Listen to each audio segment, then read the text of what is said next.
The topic given to me is the role of CAR T cell therapy. So I will explain first the basics of what is a CAR T cell therapy and how actually it was developed.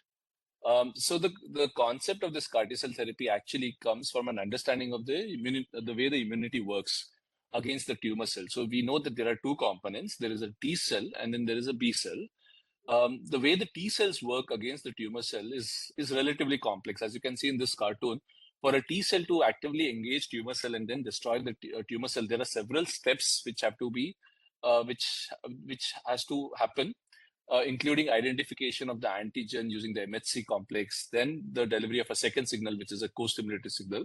And the tumor cells have smartly developed mechanisms on how to evade this immune system. So, for example, they could downregulate the MHC, they could have an antigen expression which is similar to the tissue antigen, they could deliver a co-inhibitory signal even after the T cell engages the tumor cell. So this is one thing, but we know the T cell is actually the most strongest component in the immune system in the fight against cancer. As compared to this, when you look at the way the B cells work, it is much more elegant. It's much more simple way. They produce a protein into the circulation, the antibody, which then goes and identifies the specific antigen and binds to the antigen, and then it triggers the cell death by different mechanisms. So it takes care of use of the complement system, the other cells, and then it leads to the elimination. So the advantage that the antibody has is that it's a simple engagement. It's not MHC dependent. But the problem is when it comes to fighting against the cancer cells, these antibodies are not, it's not easy for the antibodies to diffuse, penetrate into the tumors and then go and engage the cancer cell. So what is thought of, or what is, this was actually developed by a group, initially by a Japanese group, actually several years ago. What they thought is that why don't we bring the best of these two cells together? So take the T cell receptor, take the antibody, implant the antibody onto the T cell receptor, and create this structure. So actually what they initially created is something called as a transformant. This is by the Japanese group. This is a very bulky structure. So for a cell to start expressing this protein, you need to actually introduce a very heavy gene into the cell.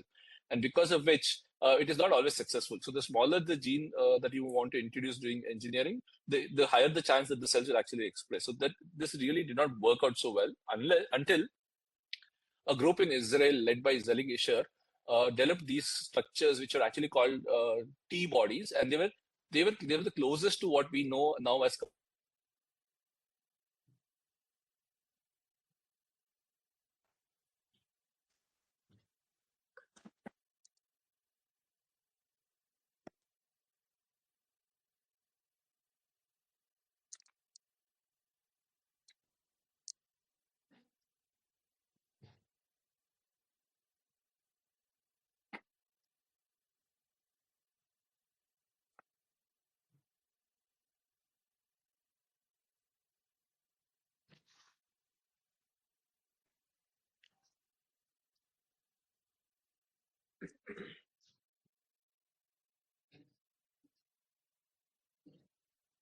Yes, sir.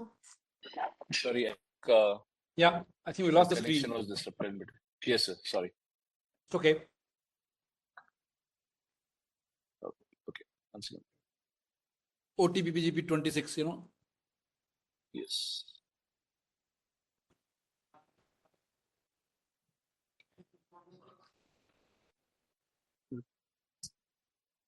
Okay.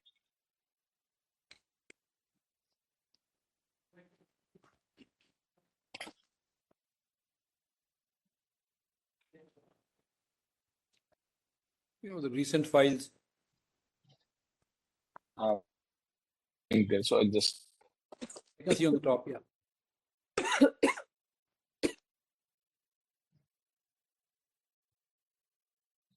Yeah. So, so I don't know at which point, but I think I was saying by merging the properties of both the structures, the antibody and the T cell receptor, you could create something which is more effective in. Yes, sir. Yes, sir. No, it's okay. Yeah, it's fine. Yeah, it's perfect. It's fine. Okay. So it's just very bulky, and from here, what happened was, so at this stage, this is still called as a transformant. Basically, the antibody was implanted as such onto the T cell, but this is a process which is not very efficient. till they tried various permutations and combinations and identified that even just by using the single chain variable fragment of the light chain, it would be sufficient. Light chain and the heavy chain would be sufficient actually. This component, this component of the antibody would be sufficient actually to engage this cancer cell in a MHC independent pathway. So this was called as a T body. From this, we came to the T cell. So this is what is CAR T cell. This is what we know now as CAR T cell. So in this figure, now you can see that from the complex interaction, this has become a very simple interaction where where the tumor cell expresses an antigen, and then the CAR T cell is basically a chimeric antigen receptor. So you're implanting or you're making the T cells to express this chimeric antigen receptor. This is a fusion of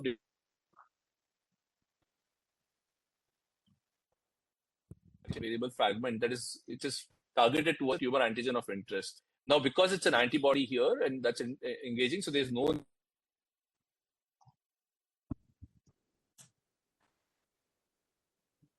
co-stimulated signal as I along. So it was that just the interaction would not be sufficient. You need a co-stimulated signal to activate the T cell after engagement, and that's why a co-stimulated domain was introduced. So this is the CAR T cell. Now, to answer to the question which Sumit sir was earlier asking, and why is this working only in certain cancers and why is it not working in, for example, most of the solid cancers? That's because for a CAR T cell, as we understand now, for it to be effective, you need to have a good antigen. Now, the hallmarks of a good antigen is that this antigen must be present uniformly amongst all the cancer cells in a given tumor. So it must be expressed not only in the stem cell, like for example in leukemia, it must be expressed not only in the leukemic stem cell, but also in the leukemic bulk cells, which actually form the main component of the tumor. The expression on the cancer cells should be very homogeneous. More importantly, there should be a selective expression of this antigen on the cancer cell with sparing of the normal cell. Now, CD19 is one such example where it ticks all the boxes. It is expressed in all the B malignancies. It is expressed uniformly across all the entire tumor cell population. It is beyond the B malignancies. It is only expressed on the normal B cells, whereas it is not expressed on any other normal healthy tissue. Therefore, you can effectively target this particular antigen. And there are several other antigens which have now been identified, but we have not been very successful. That's mainly because solid tumors generally have a very heterogeneous patchy expression of the cancer antigens. And second thing is, even though we have overcome this, we have made the engagement very simple, still there is a very important role of the microenvironment. So the microenvironment, if it is still very immunosuppressive, or if it does not allow for the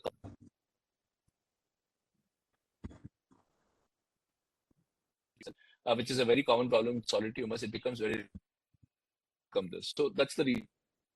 This works still in very few. Blood cancers are simple. The cancer cells are present in the circulation. So the engagement with the CAR T cells is actually much straightforward.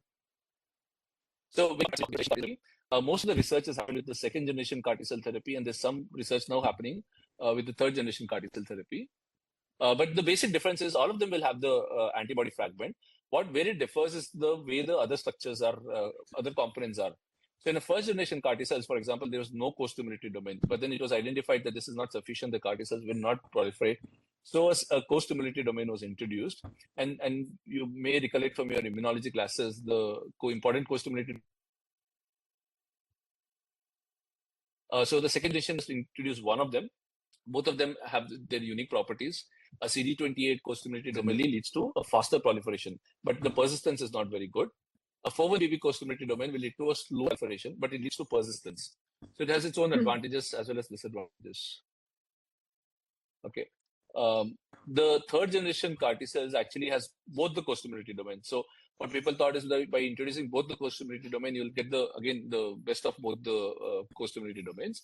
And then the fourth and the fifth generation CAR T cells are looking at how to enhance the activity of CAR T cells by introducing proteins which can lead to the release of cytokines, or by developing what is known as switch on, switch off CAR T cells, wherein you introduce certain features and which will activation of CAR T cells in the presence of a particular exogenous factor or skill. So what is realized is that once you give remain in the body for a long time, and after they serve the purpose, that may lead to long-term side effects. So you may want to have an option where you can actually eradicate the CAR T cells, and that is why the concept of switch on and switch off. But a lot of this is still in clinical trials. The one which is mostly available or the ones which have shown most of the benefit is the second and third generation CAR T cells.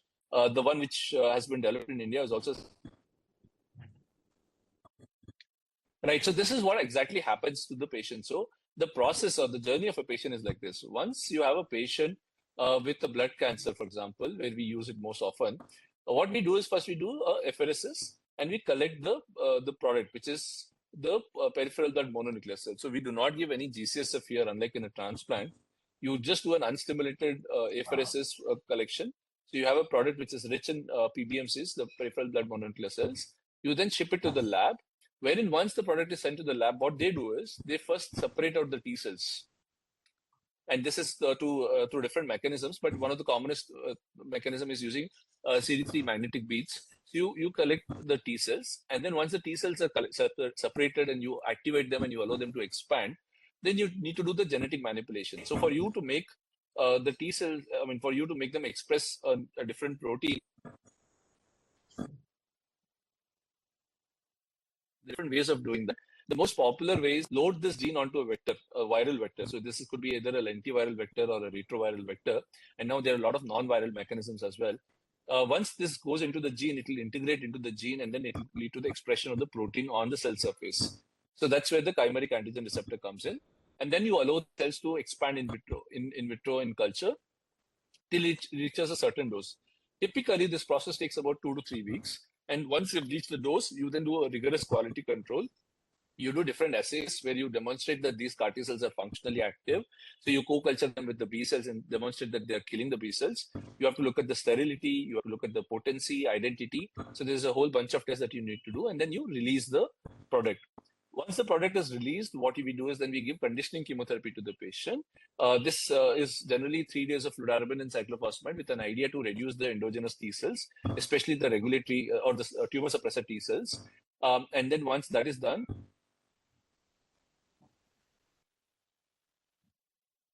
infusion. So the infusion is through a central line and it takes about 10 minutes. Once in the body, the cells will then start expanding. It will proliferate very rapidly.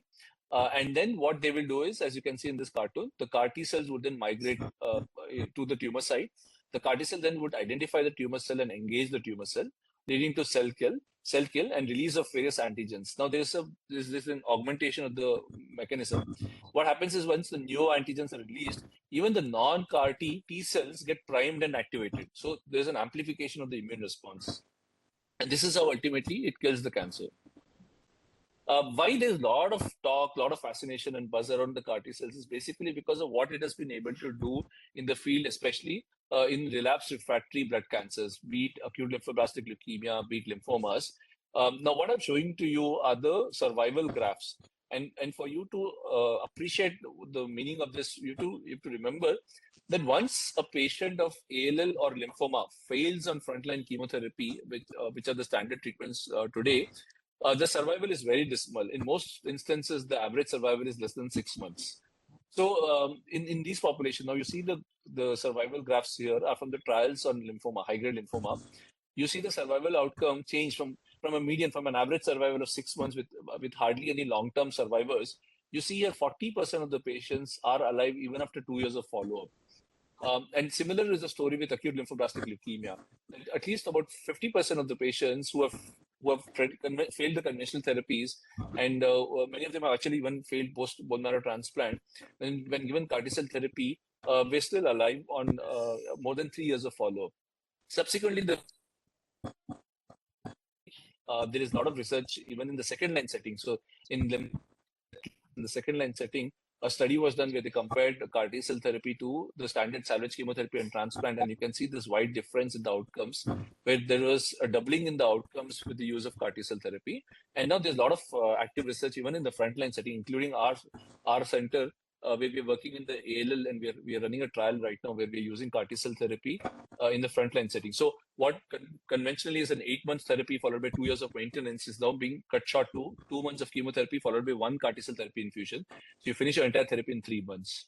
So that's why there is so much of excitement around it. Now I'll just show you a couple of cases. These are more conventional cases, still what we see in our clinical practice. So focus still on relapsed refractory cancers. So the first patient is a 48-year-old gentleman who is hypertensive. He presented with weight loss. He had a weight loss in cough of a month duration. And then on evaluation, he had a hemoglobin of 9.3, his platelet count was 22,000, his white cell count was 23,000. And on the peripheral smear, there was 70% MPO negative blast. Subsequently, the flow cytometric evaluation revealed this as a BCP ALL, and on cytogenetics assessment, this was a pH positive ALL along with an IKZF1 deletion. So, a pH positive ALL in 48-year-old gentleman with an IKZF1 deletion, generally we consider it as a high risk disease. This patient had fungal pneumonia at baseline. This is another common problem that we see, presence of an active infections right in the diagnosis. Nevertheless, this patient received the standard chemotherapy, which is a BFM90 protocol. BFM90 protocol is a multi-agent chemotherapy protocol, as I was telling earlier. This is about 8 months of therapy, followed by 2 years of maintenance, along with a tyrosine kinase inhibitor, that is the dasatinib. So here you can see the flow report of this patient. There were 94% blasts, and there were markers which are indicative of BCP-ALL. And I think Dr. Prashant is going to explain this in much detail. But from a clinician's point of view, what we look at is whether this is a BCP-ALL. I mean, we look at the subtype of ALL and then the risk stratification. At the point of the flow cytometry is more from a diagnostic point of view. We still do not use too much of targeted therapy in the frontline setting, and I'll come to the targeted therapy subsequently. But presently, what is important for us that this is a BCP-ALL. So what happened is this patient got chemotherapy, and after the first month of induction, we did the response assessment. This patient was still flow MRD positive. PCR was also positive. It was 0.12%. So we have a cutoff of 0.01%. We expect the flow MRD to go down below 0.01% for us to say that this is a good response. So when we don't achieve that, then what we do is we give another month of therapy, and then we repeat the assessment. So in this case, after the second month, this patient turned MRD negative, and also the molecular responses were also satisfactory. So this patient continued and completed the therapy, and then went on to the maintenance from September 24. Now, within a year's time, in July 25, this patient again had a relapse of the disease in the marrow, and so as picked up in the blood, basic count had again increased to 22,000. Is 87%. And typically, whenever we have a relapse in a pH positive ALL, we look for the tyrosine kinase domain mutations to identify whether this patient has acquired a mutation. And one of the commonest mutation in this setting is a T315I mutation. What it does is it actually makes the patient or tells us that this patient is now resistant to the standard TKIs. There are only a couple of TKIs which will actually work in these cases. The most common one is the ponatinib, and the other one is asciminib. So this is the information that we have gathered. So now we know it's a relapse disease. Now what happens is when the patient relapses, that is when actually we use a lot of targeted therapy.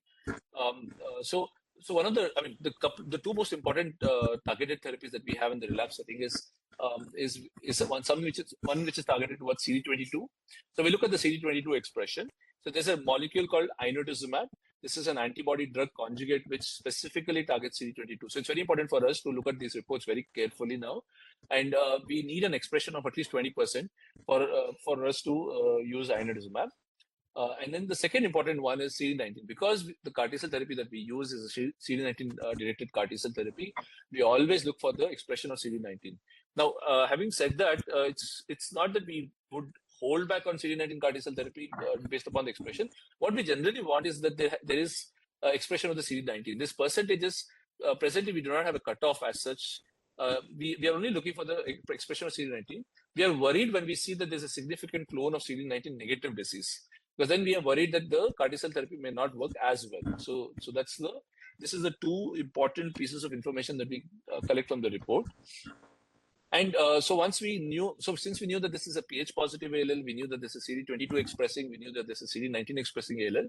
What we did is we designed the approach using this information. So in the salvage, what we did is we gave ponatinib, which would target the T315I mutated pH positive ALL. We combined it with inotuzumab, which works against CD22. And then we first got the patient into some sort of a remission. So it's always useful to get the patient into remission before we attempt CAR T cell therapy, because even though the CAR T cell therapy is very effective, but if you would give it a better chance if you actually bring down the disease burden. So that is the approach which we commonly use, and we got the disease burden down. Patient's disease was in remission. Then what we did is we collected the cells, as I explained earlier. Once you collect the cells and you ship it out, there's a 4-week waiting period. So what we do typically is we bridge them. We give them some low intensity therapy. In this case, we give ponatinib and we give another dose of inotuzumab. And then once the product was ready, we give fludarabine cyclophosphamide followed by CAR T cell therapy. Now, post-CAR T cell therapy, the patient is doing well. Patient is negative for residual disease. The patient did have certain complications like cytokine release syndrome and infections, but the patient recovered and is doing well. So what we do in terms of monitoring the disease status, we don't routinely keep repeating the marrows. So what we do is we use surrogate markers for activity. So in a pH positive ALL, it's still easier because you can look at the PCR, RQ-PCR for BCR able, and you can monitor, keep a track of that. But another way of doing this is you actually B cell count. So the assumption is that if you have functional CAR T cells in your circulation, it will ensure that your B cells are depleted. The moment your B cell starts coming up, it means that there's no functional CAR T cells. So that is what we do. So we monitor the B cell count by peripheral blood flow cytometry, and we do this monthly for the first 6 months, and then we increase the interval because it is known that if your CAR T cells disappear from the circulation in the first months, then it indicates. So this is an example sample report of what comes back to us when we ask for this flow cytometry B cell aplasia. Please focus on this area here. So this report obviously tells about the WBC count. It tells you about the absolute lymphocyte count, and then what it looks at is the B cell expression. The B cell count. So we want this to be 0, or it is less than 50 cells per microliter. The moment you have it crossing 50 cells per microliter, you're concerned that there is loss of no functional CAR T cells. And that way, this information is important. The second bit of information that we actually keep a track, especially at month 6 and month 12, is the proportion of CD4 positive T cells. So if you look at CD4 positive T cells earlier on, they'll be less than 200. Whereas around the month 12, you want them to cross 200 so that you can stop some of the medications. There are a lot of medication that you give as prophylaxis to prevent infections, especially pneumocystis jirovecii pneumonia, as well as herpes simplex. And therefore, you keep a the reconstitution count, you then stop those medications.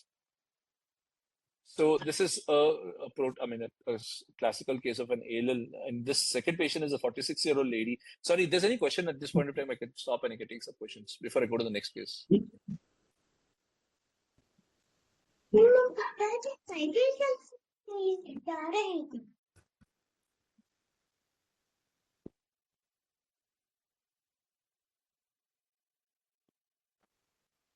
Okay, if there are none, then I'll move ahead. So this is a 46-year-old lady, no comorbidities, presented with abdominal distension of 2 weeks duration. CT scan showed supra and infradiaphragmatic nodes, ascites, pleural effusion. CSF was also involved at baseline. So this is a stage 4 disease with ascites, omentum, and CSF involvement. This was the pathology report that we got. So it was a case of DLBCL, GCB by the IHC algorithm. So there was expression of BCL6, BCL2 negative for CD10, and one also considered negative here. There's BCB was 15 to 20%. So in a frontline patient, this categorization into GCB or ABC till recently was not very important. It is now gaining some importance because there is availability of molecule like polatuzumab. There's this antibody which works specifically, it works more in the cases of activated B cell DLBCL. So that is the reason why we now pay more attention to this information. But otherwise, it is mostly considered as a prognostic information, where we know that GCB type of DLBCL would do well as compared to the ABC type. So this patient got the conventional 6 cycles of R-CHOP back then. Because polatuzumab was not available, the patient had progression. So this patient was a primary refractory case and had a disease in the liver, which was again re-biopsy, and we demonstrated that this is a DLBCL. So in this patient, then we collected the cells and then we gave in the interim chemotherapy and immunotherapy combination, which is polatuzumab, rituximab, GemOx. Now, in terms of selecting the salvage regimen, again, we look at whether this is a GCB or ABC. Now, we know that there are certain protocols which will specifically work in GCB, and then some which will work preferably in ABC. So this understanding of the subtype is very important because since in many cases in identifying which protocol to use. In terms of response to this therapy, the patient did respond very well, except for the appearance of a new deposit in the pleura. Then this patient got conditioning chemotherapy with fludarabine cyclophosphamide followed by CAR T cell therapy. So this was from the biopsy report at the time of relapse. Just consistent with the findings are consistent to what we knew already. The other important thing, actually, we look at relapse. Actually, besides knowing that whether this is GCB or ABC, there are 2-3 other bits of information that we try to gather, which is not so important in the front line, but becomes important in the relapse setting. We look at the CD20 expression. So because of the use of rituximab in the frontline setting, a lot of instances CD20 is lost. So this helps us in selecting our salvage therapy, because now there are more beyond rituximab. There are other CD20 directed antibodies. There are several of them, actually. Glofitamab is one of them, which is used commonly in our clinics. And glofitamab targets CD20. So if you have a CD20 loss, it may not work as well. The second information we look at is actually the PDL1. Because in certain instances, especially like in PCNSL or in EBV rearranged large B-cell lymphoma, there's a possibility that we could use checkpoint inhibitors. And the third information that we look is actually CD30 expression, because there's also now data with brentuximab. With brentuximab in DLB cell has shown promise, especially if the patient is expressing CD30, the tumor cell is expressing CD30. So this is the information we collect to narrow down our salvage regimen and to get the patient into some sort of a control. Now, this patient, because had a good response to the bridging therapy, post-CAR T-cell therapy, had a complete response. And again, there was a course which was complicated. The disease was complicated with cytokine release syndrome. There's some neurotoxicity and infections. But this patient, again, did well and still on follow-up. And there's ongoing B-cell aplasia. So those were the 2 cases that I had. If there are any questions, I'll be happy to take. So there is a question by Kushi. What is the purpose of bridging therapy? Right. So bridging therapy is the main idea of doing a bridging therapy is that you want to keep the patient in a good shape while he's waiting for the CAR T-cell therapy, because from the diagnosis, from the collection of cells till the infusion, you have about 3 to 4 weeks of waiting period. Now, these are refractory patients and these are high-grade cancers. So a 4-week waiting period is actually a big time in the life of a relapsed refractory B-cell malignancy patient, and patients can progress and the general condition may deteriorate. So you don't want that. You want the patient to remain in a good general condition to be fit enough to receive CAR T-cell therapy, number one. Secondly, you also want to reduce the tumor burden as much as possible, because therapies generally work well when your tumor bulk is reduced. So that's the reason why you use bridging therapies.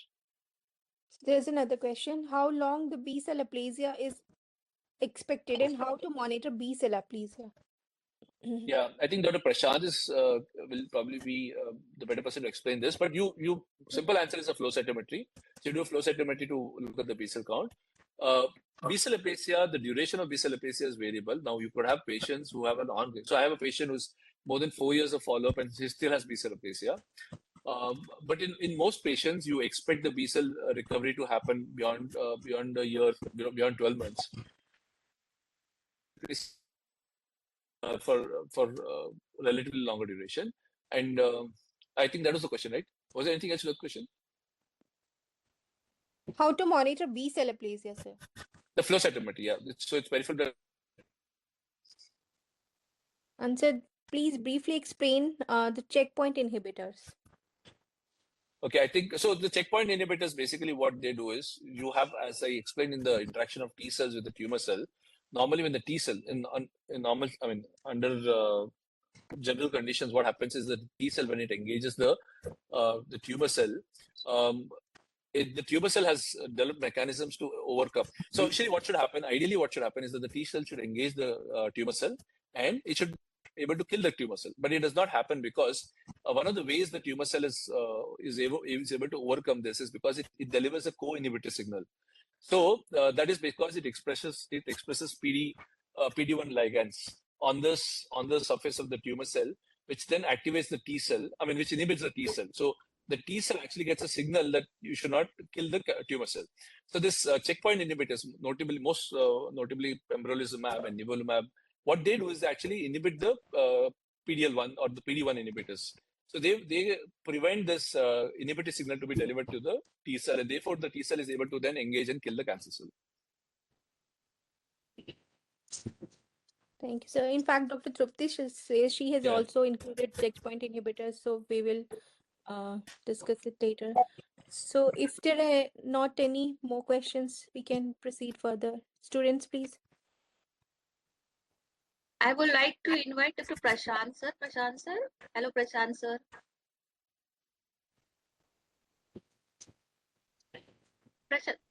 You are muted, sir, Prashant sir. Okay, hi. Yeah. Hi. Good evening, Hi, sir. everyone. Hi. Good evening. Okay. Sorry, that's my wild card entry. Yeah.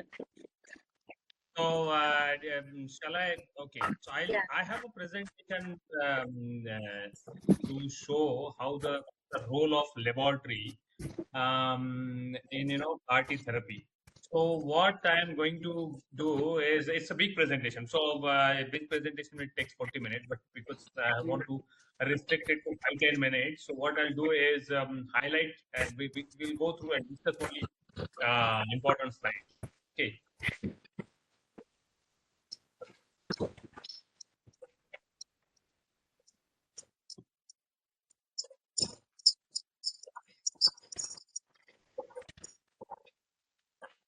Okay, I'm sharing. Can you see my slide? Yes, Can you sir. see my Yes. slide? Yes, sir. We Okay. can see you. Yeah. So Dr. Hasmukh has already give you give you a good review of how the CAR T cells and what is the therapy. So I'll keep it to for especially for the laboratory and pathologist this how the pathology lab has contributed to the CAR T cell therapy. Now, see, CAR T, I'm sure that Hasmukh has shown. I have not joined little late. But during CAR T production, you see, because these are T cells, and the T cell monitor T cell, and we are looking at a disease. So disease and T cells, so they are closely seen, and the best way to look at the protein expression on these cells, because we identify T cells by using what type of protein express. We identify CAR T cells based on the CAR express on the cells, and then we look for the disease, and we also look for the disease byproduct, which is cytokines, right? Which is also which play a role in killing tumor cell, as well as also the morbidity associated with or the side effects associated with the CAR T cell therapy. And the laboratory has a role from the beginning to end of this therapy. So, for example, when you have to look for the leukapheresis, when you are collecting cells. So, how many T cells are in the present in the patient? What is the T cell count? Right? Once you once you collect the cells, then what is the number of T cells present? Because they have to, the CAR T production unit has to calculate the number of T cells present in the harvested cells, so that they can divide and they decide how much proliferation they need. Once they proliferate, then again you have to look how many cells you have. Right. After, of course, after transduction, which is done by viral vector, which is lentivirus. Right. Once you have those cells, then you want to see what type of product, and then you want to give it to the patient, and then so that is outside the patient. That is the product. Product means it's a drug which is already created outside the lab. So what we have done, we have taken patient's T cells, we have incubated them and transduced them with viral lentivirus, which has the protein gene, RT protein gene, which causes or which leads to the expression of CAR T on the T cells. Then we have those CAR T cells, and then we introduce into the patient. And then once they are introduced in the patient, they undergo massive expansion because they get stimulated with the antigen which is expressed on the tumor cells. For here is an example CD19. And once they have undergone proliferation, and once they undergo proliferation, then only they'll reach to the all parts of body where there is this antigen presenting cells are there, and they kill them. So we have B cells. B cell express CD19. These CAR T cells which are against B cells, they will, when you give to the patient with optimum dose, then they undergo expansion, and once they undergo expansion, proliferation, they move, circulate in the body of a patient. And wherever those things are there, which are expressing CD19, they are killing them. So how do we know whether the CAR T cells are working or not? So first we want to know when you give the patient whether they are expanding, proliferating. So you want to see the monitoring proliferation and the level of CAR T. Okay. So they proliferate in a particular manner. Once they proliferate, then we want to see whether the target cell, that is B cells, which are they are supposed to kill, they are killing or not. So we want to know whether the tumor is removed, as well as at the same time the B cells are removed. That means they are working. So we want to monitor that.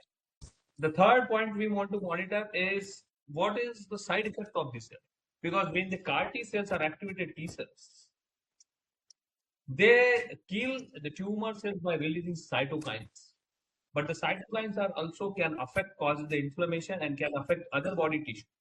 So the clinician partner wants to know whether the patient have high level of cytokines, because if it is very high level, they have to treat the reduce that inflammation, because otherwise it will kill the patient. The inflammation itself will kill the patient.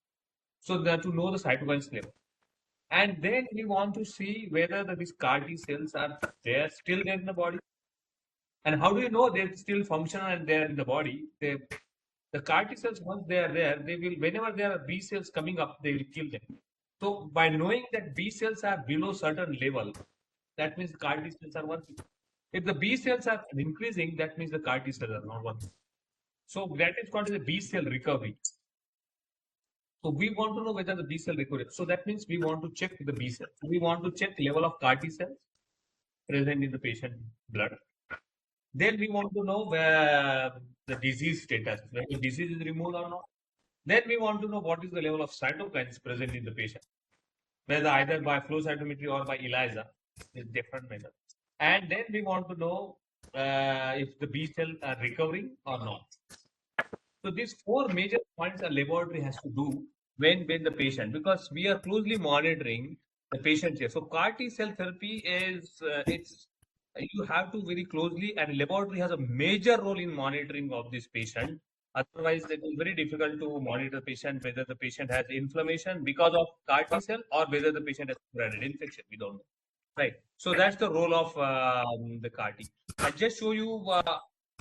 Before even starting CAR T cell, we want to know whether the tumor cell will going to respond to this CAR T cell or not. So that means, let's say CD19 CAR T. You have to know whether the tumor cell are expressing CD19 or not. If there are no CD19 expression is there in the tumor cell or of tumor cell, so loss of or absence of target molecule, then the CAR T will not work. Here I am just showing this example. You can see here. Here you can see this is the tumor cell where almost 100% cells express CD19. Here is the cells where 92% cells express CD19, but that means 8% are not expressing it. Here there are the 5% cells are not expressing CD19. That means that even if you give CAR to this patient, these cells, tumor cells which are negative CD19 will not be killed by CAR T, and they may cause the relapse of the disease in future. So that is important. So whether this patient is eligible or not, that you have to decide by using the laboratory technique like this.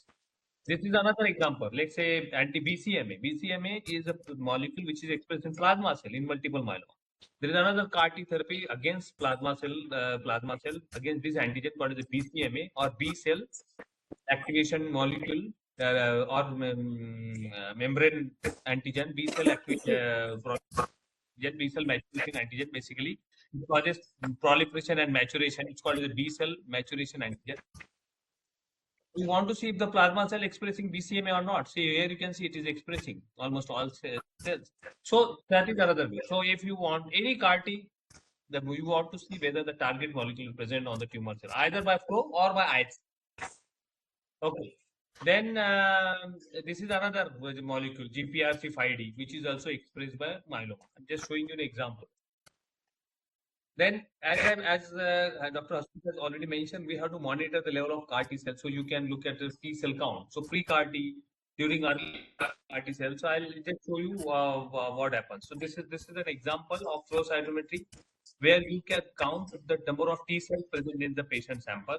The same way like that we do for the HIV patient. We monitor CD4 positive T cells. The same way you give the count of CD3 positive T cells, so that they can calculate the amount of cells they have to harvest or the amount of cells they have harvested already for the production of CAR T cells. Okay. Then, so once you have product, then you want to see the CAR T cell level present on the sample, and then you give to the patient. And then what you have in patient, what you have to monitor, I am just repeating this. First, the CAR T cell levels present in the patient. Then B cell levels, that is tumor cell, the B number of the B cell present, cytokine level, and MRD. MRD means measurable residual disease or minimal residual disease. And after therapy, if there are any tumor cells or blast or leukemic cells which are still there in the patient, And if they are there, whether they are expressing target molecule or not. If they are still expressing target molecule, that means the CAR T cells are not working. If there are cells present but they are not expressing CAR T cells, that means there is a modification in the protein expression of the residual cells, which need alternative therapy because CAR T is not going to kill them. So to decide whether the CAR T cells are proliferating or not, whether they are working or not, what is the level of inflammation they are creating, and what level of killing of disease clearance is there, and if not, what is the reason for not clearing the disease? All these steps involve laboratory role. Okay, so for CAR-T monitoring, you can do the CAR-T monitoring by 2-3 methods. One is by flow cytometry. The other method is by doing qPCR or ddPCR, that digital PCR. Because we are using putting a sequence of gene which ultimately result in forming CAR protein on the surface, that gene sequence can be also monitored. So you can monitor either the protein which is expressed on the CAR surface, the CAR protein, or the gene sequence which is used. And there is very good correlation you can see. The only problem is sometimes the qPCR the cells might have genes but may not express the protein. So that is a failed transcription basically. But so it makes a little false higher level of CAR T cells. Okay, now there are different methods by flow cytometry. So flow cytometry is universally used for monitoring of CAR T cells, and there are different methods. So you can have antibody against specific CAR antigen, or you can use a general protein which can bind to any CAR. So protein L is a protein which actually bind to the SCFP, that is a small chain fragment of CAR. Basically, the CAR has that small part which of antibody on it, which go and bind to the antigen present on the tumor cell. So, for example, this is this part of the antibody, that is this fragment of antibody. Okay, this kappa fragment of antibody is a part of CAR complex, which actually go and bind to the antigen present on the tumor cell. So, for as B cell has CD19 antigen present, so this part of antibody against CD19 go and bind, and which causes the binding, and the rest of the structure then activates the T cell, leading to the killing of the tumors. This is just example to show you. This is protein L. We use protein L method. This is universal method because protein L can bind to that kappa light chain part anywhere. So it can bind to the B cell as well as the CAR T cell. So you can see here almost out of total T cell, 89.9% cells shows binding of protein L.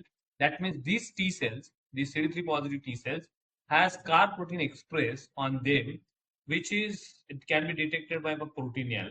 Here you can see. So this is just, you can see. And we can also look at the immunophenotype of protein L. So generally, freshly produced CAR T cells are have memory effector memory phenotype. Majority of them are effector memory T cells. I'm not going to details, but you can look at the immunophenotype of this cell. This is the another product where you can see there are 19% CAR T cells. This is another where you have can less than 1%. You can only 0.7%. So these are just different level of CAR T cell you can measure. This is CAR T, which is again anti-BCMA. Using the same method, you can see there are 5% or 15% of CAR T cells are there, which you can look at with how many of they are CD4 positive CAR T, how many of them are CD8 positive CAR T, how many of they are 45 RA positive, 45 RA. You can characterize the immunophenotype of CAR T cells. And it has significance based on the what type of CAR T cells are there. It can be used. Okay, so this is just I'm showing an example of a patient where you can see this was the product where we have 60% CAR T cell. The patient received CAR T in first 3 days of the treatment. You can see when the patient received, there were 18% of CAR Ts in the patient. Now this is from the patient's peripheral blood. We have taken peripheral blood and we have selected CD3 positive T cells, and out of these CD3 positive T cells, on day 3 there were 18% CAR T cells. On day 7 they little bit reduced. You can see there were only 8%. Then now here, these CAR T cells started interacting with the target cells, that is B cells. And because the target cells are there, this target cell not only activates the T cells, they also causes the proliferation of these CAR T cells. So you can see the CAR T cells now jump from 8.4% to 35%. That means good proliferation on day 7. Day 51.8%. Day 12, that is after 2 weeks, that become 93% of T cell become CAR T cells. at this point, because the majority of the T cell or CAR T cells, they have started killing the B cells, that is target cell. Now, since they are killing the B cells, the B cells which actually causes the proliferation are also going down. And because they are removing CAR T cells, there is no more stimulus for proliferation. Even the CAR T cells are going down. So B cell went down and CAR T cells went down. So at the end of month, they settle around 5 to 3% of CAR T cells. They are there. So this is what happens in this first month. And in the first month, they clear almost all B cell, all target molecules from the patient's body.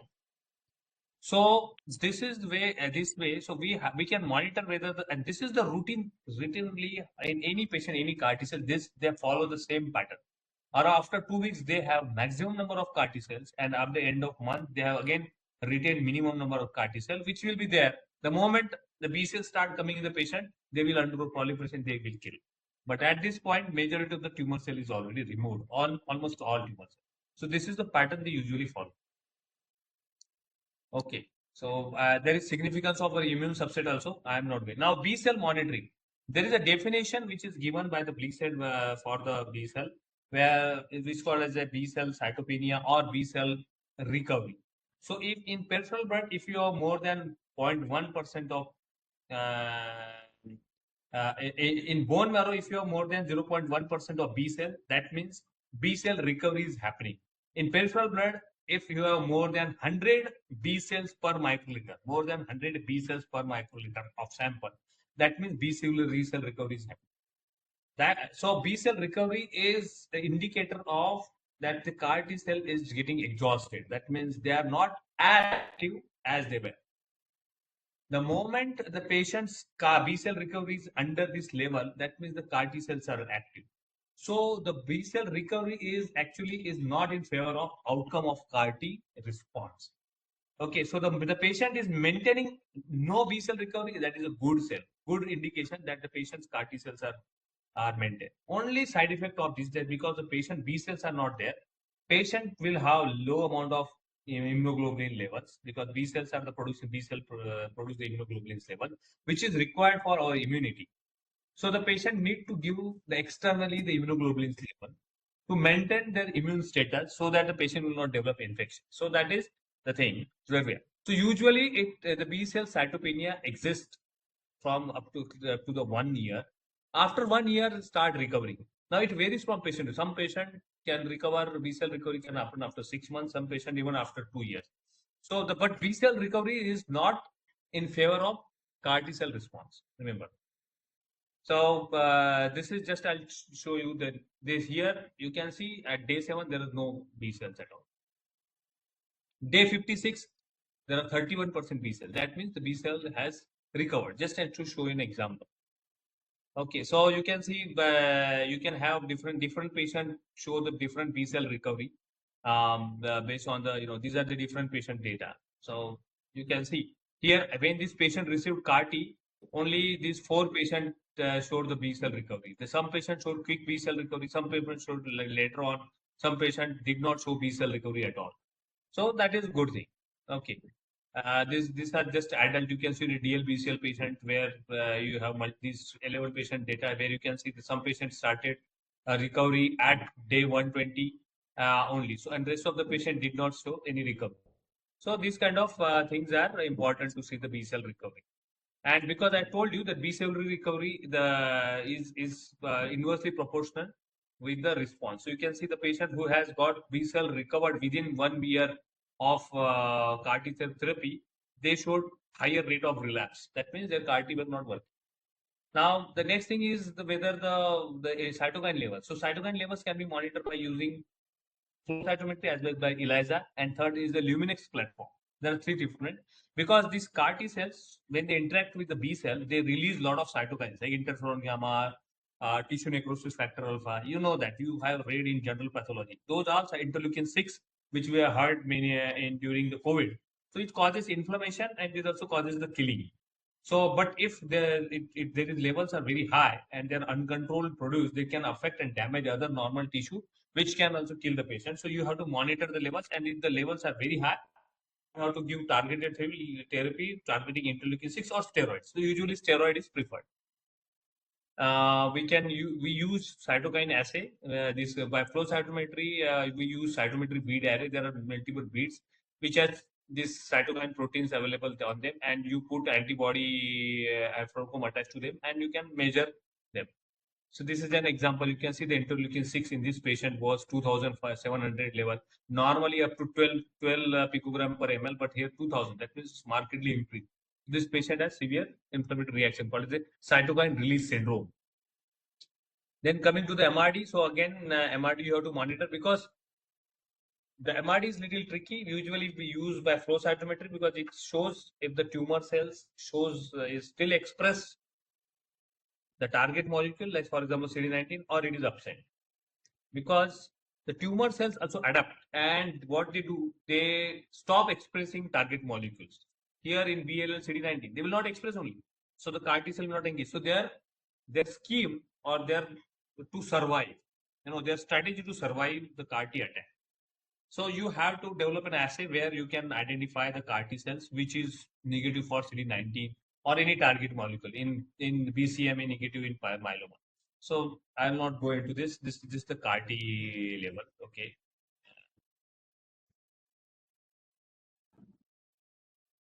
This is just an example of CAR T. You can see here.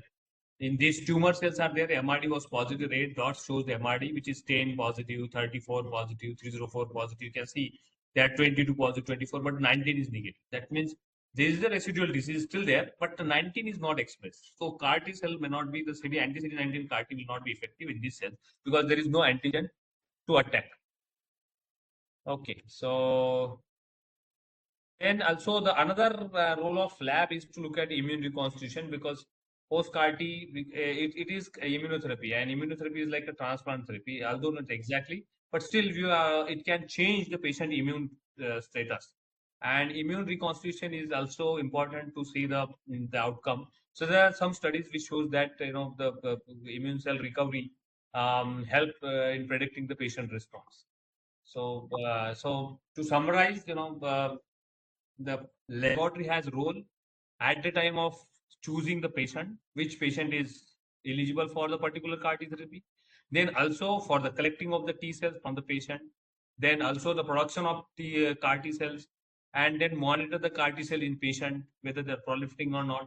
Monitor the loss of B cells, that is the tumor killing capacity of T cells. Monitoring the cytokines level, that is the inflammation created by the CAR T cell level, CAR T cell, and monitoring of the disease as well as the immune reconstitution. So I think with this I'll stop. I'll be happy to have any question. I hope I have not taken more time. I'll stop here. Yeah. So we have a question. Can resistance of B cells to CAR T cell therapy occur after some time of starting therapy due to aberrant antigen expression on B cells, as in leukemia-associated immunophenotype? And in case of therapy resistance, can we modify CAR T molecule and retransfuse it to the patient? Okay. There are two types of resistance. One is the first of all, the CAR T therapy resistance doesn't occur because of the other protein expression. The CAR T therapy resistance can occur. One thing is that the tumor cells stop expressing the target antigen. Let's say, for example, we have CD19 CAR T, and CD19 is let's say the CD19 gene expression is modified in the tumor cells so that the CD19 protein is not expressed on the T cells, CAR cells, tumor cell. Then what will happen, because the tumor cell do not have CD19, the CAR T cell doesn't have any target molecule to attack. So that is the first mechanism of escape of CAR T cell response or resistance. That is one. The second is that the tumor cells still express the CD19, but the CAR T has got exhausted. So even the CAR T cells, we think they are going and killing, but like other immune cells, they also get exhausted. So they express immune checkpoint proteins markedly, which Dr. Masmuk has mentioned, immune checkpoint proteins. So they engage with the other immune checkpoint protein on the tumor cell, which inhibit T cell activation and killing. So that is another mechanism. So there are 2-3 mechanisms which can develop resistance because of this. So it's not of the LAIP markers. Now, if the patient has, let's say, if the patient has known CD19 molecule, then introducing the same CAR T cell therapy will not help. What you have to use in that case, you have to target another molecule. So we have another molecule for the CD22. So CD22 can be targeted by the immunotherapy. So antibody therapy, like there is the inotuzumab, which is there, which is inotuzumab, which is there, which will target CD22, or you use the transplant or other treatment alternatives. So CD19 CAR T will not work if CD19 is not there. But CD19 is still there, but still the therapy failed. That means the existing CAR T, which is present in the patient, is not working. In that case, what the clinician will do, they again reintroduce or give the second dose of CAR T. Because these are fresh CAR T, they are not exhausted. So they may help to remove the disease. So you can redose, or you can given a second dose or third dose of CAR T cell and remove the T cells, remove the tumor cells. And once the tumor cells removed in such patient, then it is preferred to go for the transplant, because then you have to choose that window where the disease will not come back again. And the next second dose or third dose of CAR T cell not get means before getting these CAR T cells exhausted. So what duration of recovery of B cells after stopping CAR T cell therapy affects relapse of the disease? Okay. So first of all, you have to know the CAR T cells are not usual like the other cells. CAR T cells, when you are put in the body, they stay as a memory cells there always. Like we have vaccination. What do we do after vaccination? We get some memory cells so that next time you get infection, those T cells will remove that antigen or that virus from the body. They work the same way. CAR T cells are already there in the body. So whenever the tumor cell come up, they will undergo proliferation and kill this. So it is like a permanent kind of therapy. It will stay there for long. Now, like other T cells, the CAR T cells also get exhausted. So in some patient, these CAR T cells undergo exhaustion and they more capable of killing the tumor cell or the B cell, where B cell recovery starts. So usually the study shows that if the B cell recovery start approximately after 6 months of CAR T cell therapy, that those patients have higher chance of relapse. After 1 year, they still maintain the remission for a long time. But if it happens within a year of CAR T therapy, then it's not a good indicator.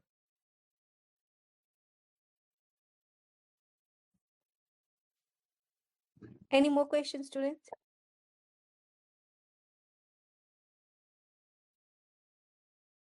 Thank you so much, sir. Thank you, no problem. I'll stop sharing and I may leave also because I have work to do. So, okay, thank you very much. Thank you so much, sir. Thank you so much, sir, for joining. And now I would like to invite Dr. Trupti. Ma'am, please share your screen.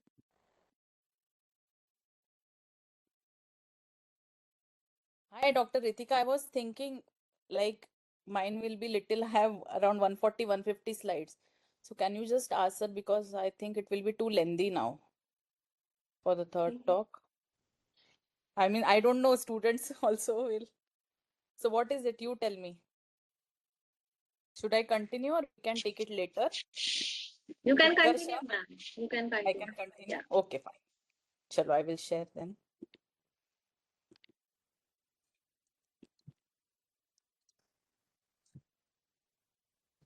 Is it visible? Yes, ma'am. Your screen is visible.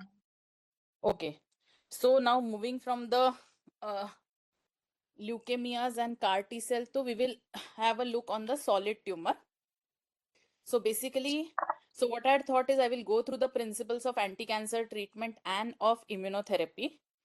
And then we will see about this PD-1, PD-L1 biology, scoring of PD-L1s, how we score in tumor specific settings, what are the pitfall challenges, and then few cases, 4 cases I have. Okay, so basically anti-cancer therapy, whenever we think in solid tumors, we think about whether it is a curative treatment or post-surgery there is an adjuvant treatment, or there is no curative treatment, but we just treat the symptomatology. So accordingly, we have surgery, radiation, chemotherapy, targeted treatment, and then we have a immunotherapy. So what happens in immunotherapy is we use our own immune system to fight against the cancer. So before going on to the immunotherapy, so I feel whenever we do, so as a pathologist, we know how difficult or challenging it is to assess the PDL1. So basically, we should know what is the clinical implications. What will happen if I give this patient this score? What will happen if I give this patient 50% score versus 45% score? So all that, for that, we should know what are the clinical implications. So before that, what happens in normal scenario? So whenever, so you have normal cells, you have normal antigens, and on the tumor cells, you will have some tumor specific antigens. So this is the tumor, there are some tumor specific antigens. So what happens? Antigen presenting cells identify this tumor specific antigens via MHC, major histocompatibility complex. Now what do these antigen presenting cells, they do? They go to the draining lymph nodes. What happens in the draining lymph nodes? You have naive T cells. Okay, so now this MHC having the tumor specific antigen, it interacts with the T cell receptor on the T cells. Okay, so MHC interacts with TCR. What happens then? Then there is an associated co-stimulation which is happening. So after this interaction, there will be proliferation and activation of T cells, and then they go to the tumor site and there will be anti-tumor reaction. But tumor are also very smart. How they take care of their own protection from our immune cells is, so with this, what is the anti-tumor immunity? So you have PD1 on the T cells, it starts upregulating on the T cells, and you have PDL1 on the tumor cells. Okay, so this is one of the mechanism of immune evasion, how they escape from our immune system.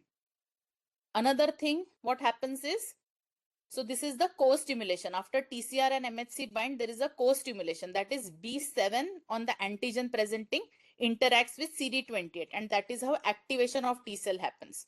Whenever you want to cut off this co-stimulation, CTLA4 will get overexpressed on T cell and it will stop the activation of T cells. So what happens? So there is this co-stimulation which is stopping, and there is this PD1 PDL1 axis which will cause inactivation of T cells. So that is how tumor evades our immune mechanism. So that is the basis of mechanism of immune checkpoint inhibitors. So what will this immune checkpoint inhibitors do? They will break this PD1 PDL1 axis and they will also inhibit the CTLA4. So that is how broadly they function.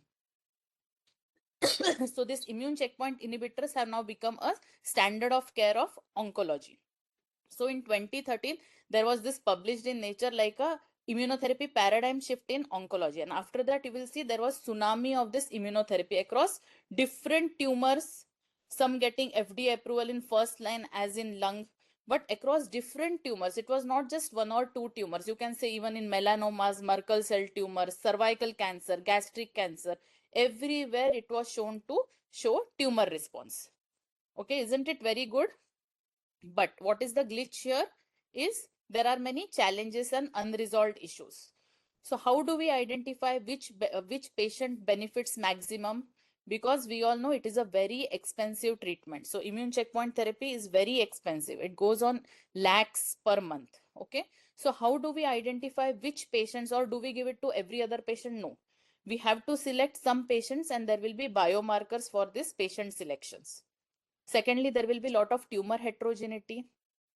If we identify some biomarker also, it will have an unpredictable efficacy.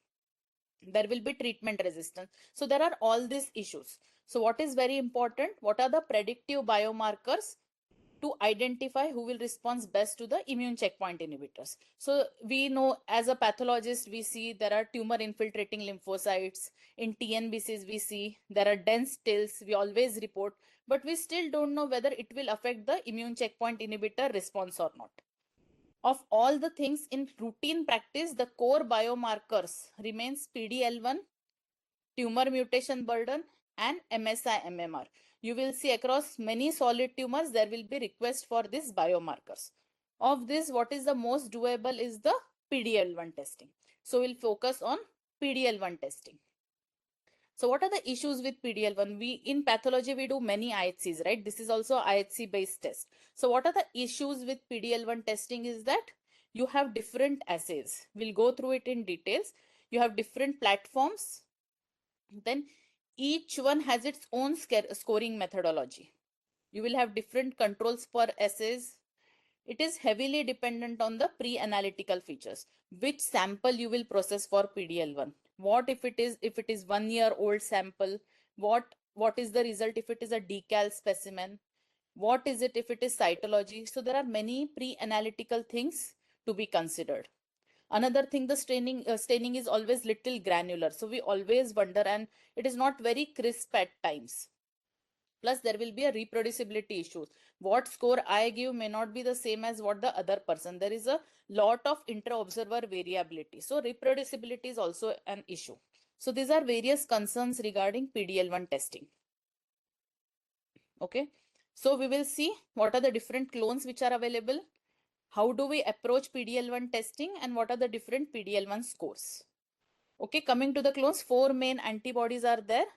So you must have heard about DACO22C3, DACO288, SP263 Ventana, and SP142. Of this, in the blueprint, 2 studies have shown all these 3 are more or less equal in terms of tumor scoring. This one, SP142, is more of a immune scoring. It has very low specificity for tumor staining. That much we have to keep in mind. SP142 is more for immune cell scoring. Rest all 3 have more or less similar staining in tumor cells. Okay.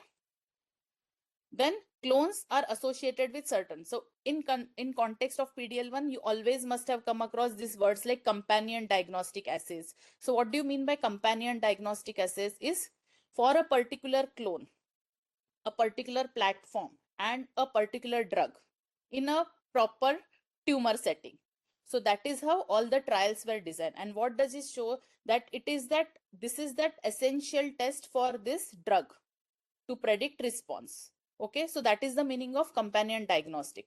For example, PDL1 by 22C3 assay done on DACO platform test for pembrolizumab. So that is the meaning of companion diagnostic assays. Complementary assay is that sometimes you test for a particular IHC by any clone, and even if it is negative, you give the treatment. So it is the complementary assay. And lab developed assay is that you take any non-FDA clone and you do PDL1 testing. But for that, you have to always validate it with the FDA approved assays. Then you can use this laboratory developed tests. So this is the meaning of companion diagnostics. So particular staining platform. So you have DACO, you have Ventana platform. Then for that particular assay, you will have a typical reagent kit. Okay, and then you have the positive samples and the controls given with that kit. So when you use this entire thing, it is called as the companion diagnostics. So if you just look at this table, you will understand that, for example, if you focus on this SP263 assay, so this is a rabbit monoclonal on the C terminus. This assay performed on this platform. And when you do this in a lung cancer, the tumor cell score of more than 25% will be important from treatment point of view. Or for example, if you are looking at metastatic urothelial carcinoma, immune score more than 25%. So there will be different tumor and different scoring which will be important for this assay. This scoring may not be true when you use this assay. As we said, SP142 is more of a immune scoring, less intensity in tumor scores. So these were all the clones and assays and platform. What happens to the specimen? Which specimen do we use? So you can use needle biopsies, resection specimen, cell blocks, anything you can use. Cytology, it is very difficult to assay and it is not validated. Formalin fixation for any main molecule and fixed at least 6 to 72 hours is critical. For PDL1 in lung, we know everything has a tumor cellularity and adequacy. For PDL1, we take at least 100 viable tumor cells should be there for assessment. And whenever you are assessing, you will avoid necrotic zones, crushing artifacts, areas with poor morphology. That will be there for any ancillary testing. Okay, coming to the controls. Control is very important. Why tonsil is taken as the appropriate control? Because it shows us all variable staining. For example, when you use tonsil and you are doing a PDL1 testing, you will see that the surface epithelium is negative. The crypt epithelium is very strongly positive. You will see follicles which are strongly highlighted, but interfollicular spaces are negative. So when you see all this, you will see which areas are showing strong intensity, which are showing weak to moderate, and which are negative. If everything is in place, that means the controls have been adequately working. In 22C3 DACO code, you get a cell line control in which you will see this crisp kind of a cellular membranous staining pattern. So some kits provide this cell line controls as well. So you have controls, you have assays, platforms, different tumor type. Now how do you score PDL1? So which are the different other predictive markers like ALK? So in ALK we know it is like all or none staining. You take cytoplasmic diffuse granular membrane staining. For ROS it is a variable, again cytoplasmic membranous. What happens in PDL1 is that we will focus the tumor, the membranous staining pattern. We will disregard cytoplasmic staining pattern. And we will always see what is the percentage of tumor cells that is staining. So we will focus whether it is tumor cell staining or immune cell staining. In tumor, we will only look at the membranous staining. Okay, so only these points to be kept in mind. So if you see again, for every tumor, different scoring system is applicable, also different cutoff. I will tell you later which are the important cutoffs that you will keep in mind. Okay, coming to the staining pattern. Again, as I said, cytoplasmic you will disregard. You will just pay attention to the membranous staining pattern. It has to be a linear staining. It can be of any intensity. It can be weak, moderate, strong, doesn't matter. It has to be membranous staining pattern. Exclude any type of cytoplasmic staining from scoring the tumor cells. Now this is SP142. As I said, SP142 is mainly for the immune scores. If you see this, there is lot of granular staining. Always we have to correlate with the histology to see whether these are cells or is it just the necrotic debris. Because any kind of necrotic debris, any fibrinous deposits, any platelet clumps, everything will be a brown stain. Now here you can see there is this crisp membranous staining. Look at the histology, identify if this is the tumor or what type of cell is this. But apart from this, whenever it is not that every brown is a stain. The granular thing exclude necrotic debris. It is very difficult in analysis. Okay, so whenever you look at the PDL1, first confirm tumor type. See what clone you are doing. Always scan at a low power and scoring will be done at a 20x or a 40x. And then depending on the tumor type, you will do tumor proportionate, tumor positive score or a combined positive score. Okay, so this will be the basic approach. Now let's see what is TPS and what is CPS. For example, this is just a diagrammatic representation. So these are all pink are the tumor cells. These are macrophages. These are lymphocytes. So whenever we say TPS, what does it mean? This positive, PDL1 positive staining in the tumor cells upon total number of tumor cells, positive and negative. So denominator is just the tumor cells. So your TPS will be 4 positive upon total number of tumor cells are how many? 10 into 100. So 40 is the TPS. Now what happens in immune score is proportion of immune cells that are positive. So number of immune cells that are positive in a proportion of tumor cells. So here how many immune cells are positive? So in immune cells you will count lymphocytes and macrophages. Okay. So there are 4 cells. And what is the proportion of tumor cells here? 23 into 100. So this is your immune cell positivity. And what is CPS? PDL1 positive tumor cells plus total number of PDL1 positive cells, like PDL1 positive immune cells plus PDL1 positive tumor cells, and denominator is always tumor cells. PDL1 positive plus negative. Am I clear here? So only 3 things to keep in mind: TPS, CPS and immune cells. So sometimes it is lot of heterogeneity in staining. Some areas are very strongly staining, some areas are negative. Vaguely, you can divide it into different sections, 100 cells each, and then you can take a average. What is it? Sometimes we will take cases based on this, but just to get an hang of things, sometimes don't just count in hotspot, count in hotspot in the next region, another, and then take a average of the things. Again, in SP142, remember immune scoring. In immune cell scoring, you will just take into consideration lymphocytes and mononuclear cells. Don't consider plasma cells or eosinophils or any other immune cells. Now, sometimes the section is very big. So this is how the tiling is done. If you are taking the immune score for that matter, in this proportion of cells maybe 9%, 0.5% everywhere, and then you take a average depending on how many tiles. Okay, so that is how you will do whenever you find there is heterogeneous kind of staining pattern, and average will be the total thing. So what are the clinical implications? So if, for example, in lung cancers you see, which are the conditions in lung cancer that we do? So NCCN recommends PD-L1 testing for all newly diagnosed NSCLC patient, metastatic as well as resectable.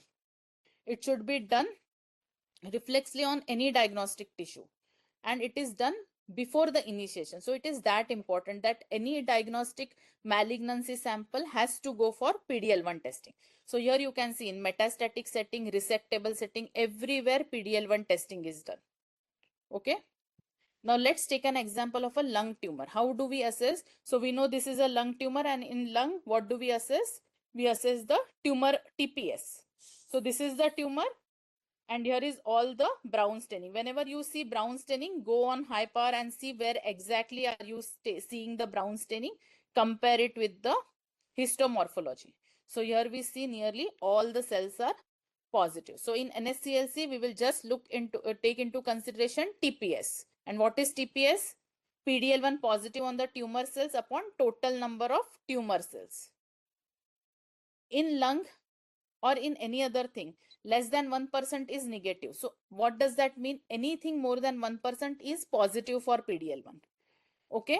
Now when it is less than 50% versus more than 50%, more than 50% is called as the high positive or high expression of PD-L1, and patient is eligible for just monotherapy of ICI, immune checkpoint inhibitors. So with this high positivity, it is eligible for pembro monotherapy.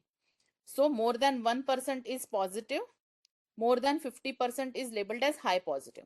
Now sometimes we get a call saying that my colleague is getting 25, I am getting 32. So it will not matter. Always for a particular tumor, keep these ranges in mind. So in lung, what is important is if it is positive versus negative, that is more than 1% versus negative, and if it is more than 50% or not.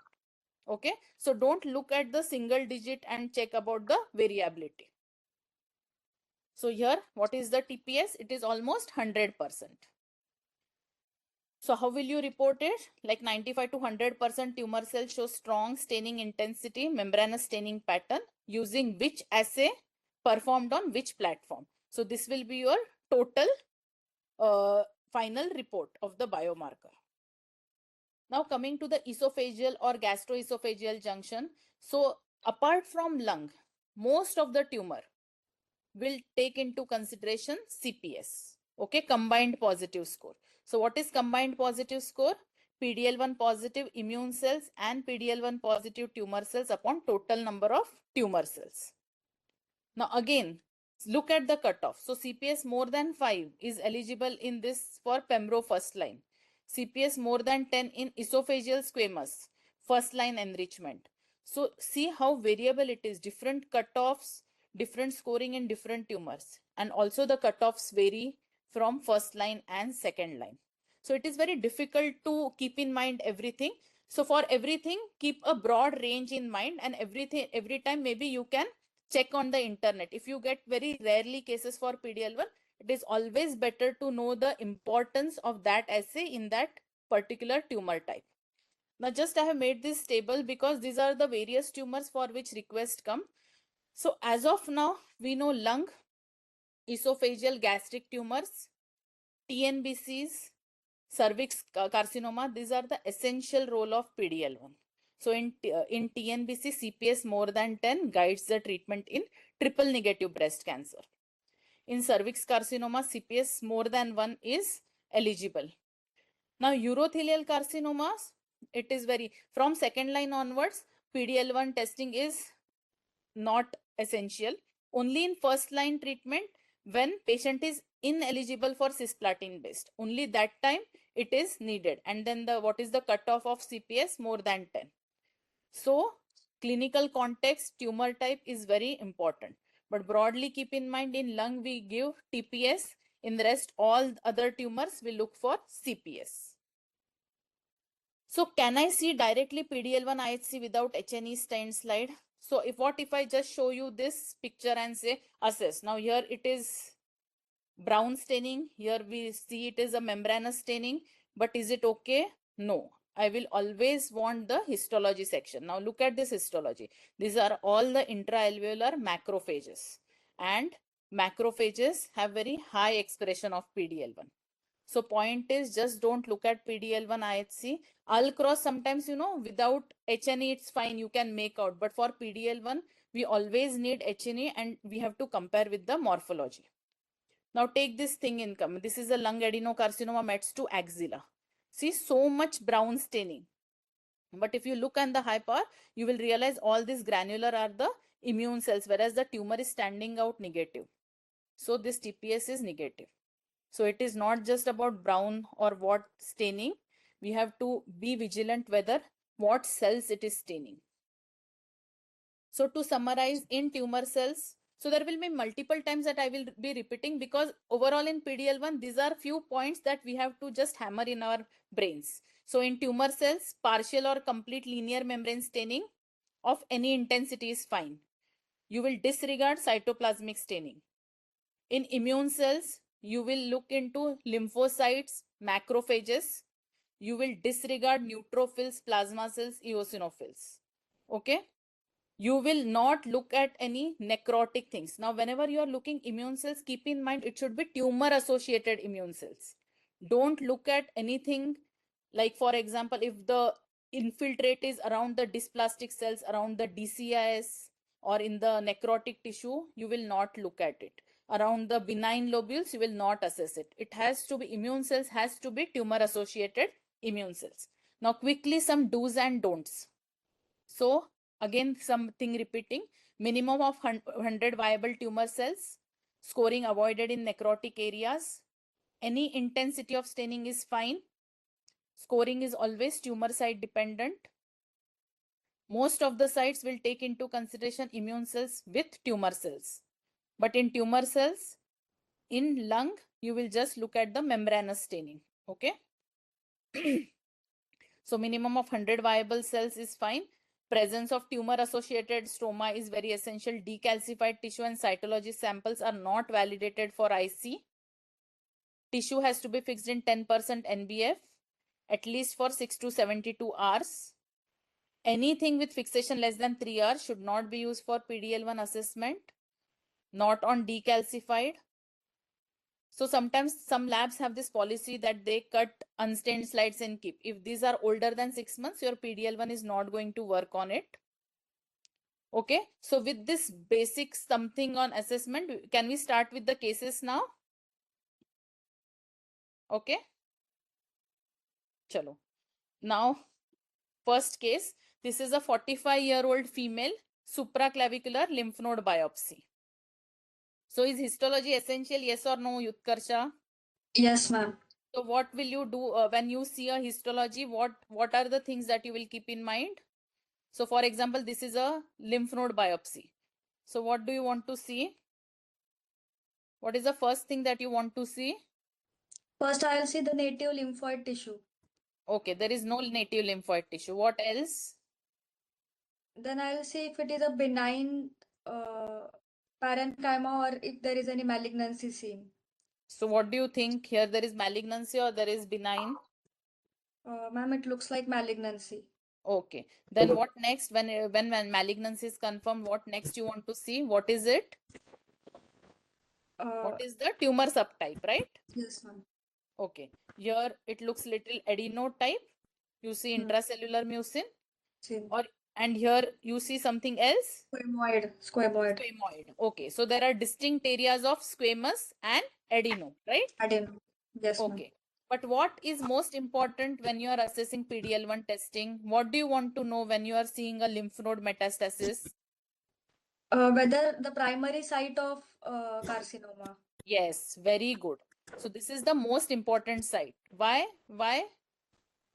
Because if it is lung, then we will only calculate TPS. And if there is any other site, then we will calculate CPS for it. Yes, very good. So it is very important to know what is the primary site of malignancy. Now at some centers we don't do IHC. So we have not done TTF1 P40 maybe. But then you have to see what is the imaging wise suspected primary. If then the suspected primary is maybe esophagus, you will give CPS. If the suspected primary is lung, you will give TPS. Okay. So these are the things we'll keep in mind. Native lymphoid tissue, malignancy is there or not? If malignancy, what is the subtype of malignancy and what is the primary site? Okay. So this is a metastatic adenosquamous and TTF1 was positive in the adeno. Okay. Now who's the next person? Dr. Sridevi. Okay. Please keep your video on. Is she around? Or whoever is around. Dr. Unnati? Yes, ma'am. Huh. Okay. So what did we say? First we will look. First we will look. We will look in low power field. Okay. So this is the low power. What are you seeing here? Ma'am, the brown coloration positivity. Okay. Now, whenever you look at low power, just see out of all this. Now, this is a lung we know. What are the important cutoffs in lung? Ma'am, ma'am, it is less than 1%, 1% to Negative. 49%. Yes. It's And low more than positive, 50%. more than 50%. Okay. So at this power, is it more than 50% or is it less than 50%? Can we make that out? Okay. As a practice on low power, just see how much area you are seeing brown. So here I'm seeing here, and here also. So as per my understanding, it is more than 50%. More than Okay. 50%. Okay. Why I'm saying that? Because when you go on high power, you will just see the staining, but you will not know the assessment. Okay. So now at this power, what are you seeing? Ma'am, the membranous positivity. Membranous positivity is seen, and it is variable intensity, right? It is weak, moderate, and strong. So does it affect, or we will take into consideration No, all the intensity? Intensity doesn't affect. It can be of any. Yes. So membranous staining is what we will pay attention to. It can be any intensity. Okay. What about this area? Who is next? Who is next? Shri, I can't see the name. Dr. Meenakshi, are you there? Or who is this? Dr. Jubi.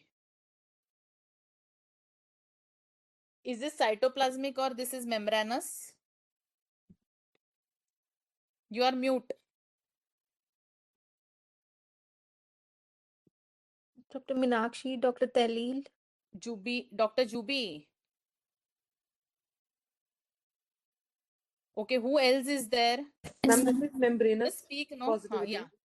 So this is membranous. So let me just highlight. So sometimes in signet cells, you know, the cytoplasm and the nucleus is at a very, so it mimics like a cytoplasmic staining. So these are some areas. But if you look at the high power, you will see that they are actually membranous staining only. Okay, whenever there is this at the periphery, you know, because of the signet ring cell morphology, sometimes it gets very difficult to assess whether it is cytoplasmic or a membrane score. Okay. So what is the final thing? Dr. Meenakshi, are you there? Dr. Ritika, can you just tell me like who all students are there, because they are taking long time to respond. I'm not sure if they are around. Ma'am, the video is off actually. So we have. Can all students keep the video on, please? Yes. So that we know who all are there. Dr. Jubi is there, ma'am. Okay. Yeah. Okay. So, Dr. Juby, so what is your final assessment? What is the final, how will you report this case? Screen is not visible now. Yes. No, whatever cases that I showed, all this is like positive. How will you report this finally? More than 50%. Okay, so more than 50% is right, but always give what exactly is the, like here example, for example, you can give like 70 to 80%. For interpretation and for treatment implications, it will be more than 50%. But whenever you report, you will give the, so here it was approximately 70% tumor cells. Okay, and how will you report this? What will you word this? Eligible for treatment with immunotherapy. Utkarsha, what will you report this as final? Ma'am will give first the diagnosis of the tumor, like the site and diagnosis, and then we'll give the percentage of if TPS, then obviously only tumor cell percentage, along with the like DACO 22C3 or DACO 263, which we have used. And then at the last, we will give the TPS score, final TPS score. Yes, so here you will word it as approximately 70% of tumor cells shows moderate to strong intensity membranous staining pattern by PDL1 22C3 assay performed on DACO Agilent 48 platform. Okay, that will be your final report. Understood? Now, what is the clinical implication? Now, this is more than 50%, so eligible for immune checkpoint inhibitors. But in practice, in lung tumors, we always first pay attention to what are the mutations. Any patient, any tumor, even if PDL1 is 100%, if your patient has EGFR sensitive mutation or ALK positivity, ICI will take a back seat. Patient will primarily go for targeted treatment. And why is this? Because they will have an inferior response to immune checkpoint inhibitor. So don't consider that every time it is all in all. So first preference to the mutations. Okay. Now case 2. Now case 2 is 57. Ma'am, Yes. can I interrupt in between? There is a question. What about 3AP score? Is it used in routine practice? Okay, can we address everything at end, please? Can Sure, we just ma'am. finish We'll the take the cases? questions in the end. Yeah. Yes, please. Thank you. Okay, now case 2.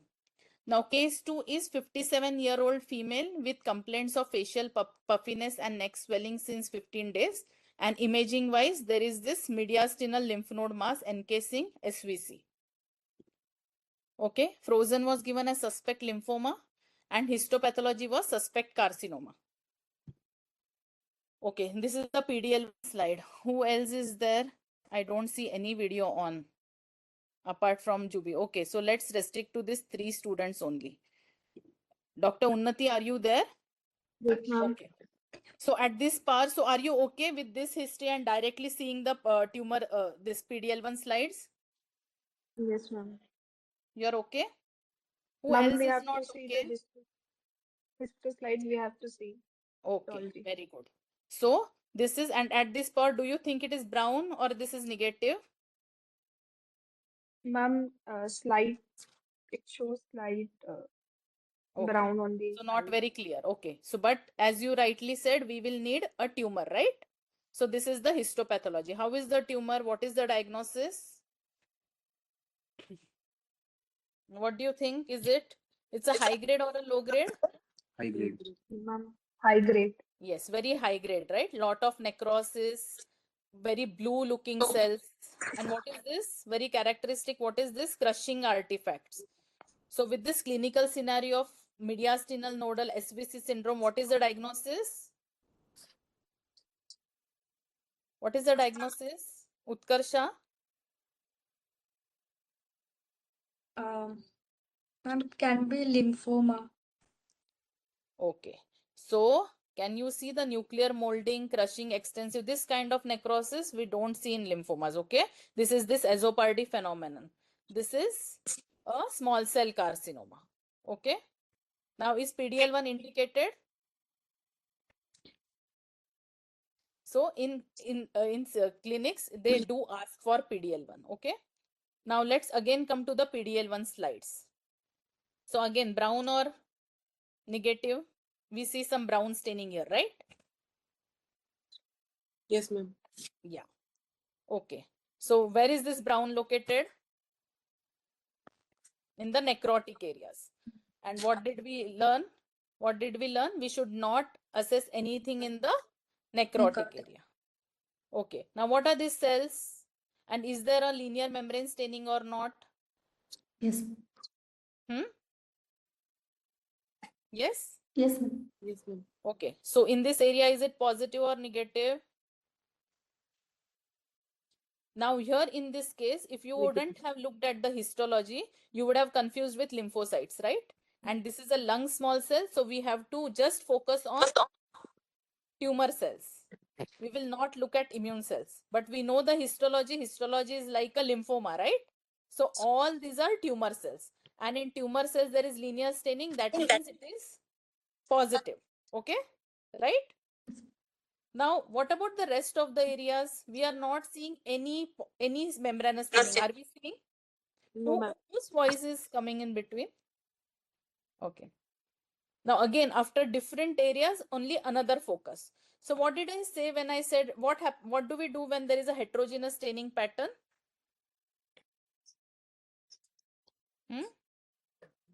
Ma'am, tiling.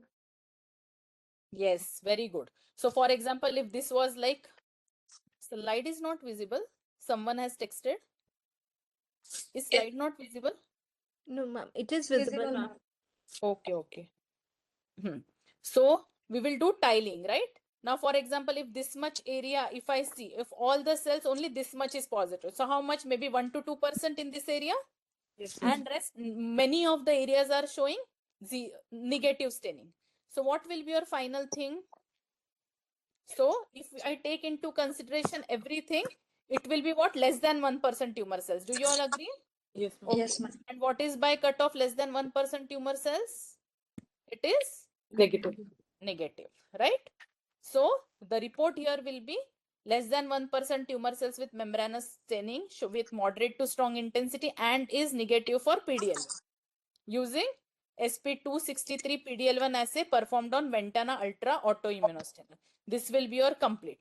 Now coming to this question, what are the clinical implications in small cell? So in small cell carcinoma, along with the platinum based chemotherapy, in first line PDL1 inhibitor is given. According to two major trials, it can be either atezolizumab or a durvalumab. So in this case, it is negative. So whether they should give or they should not give?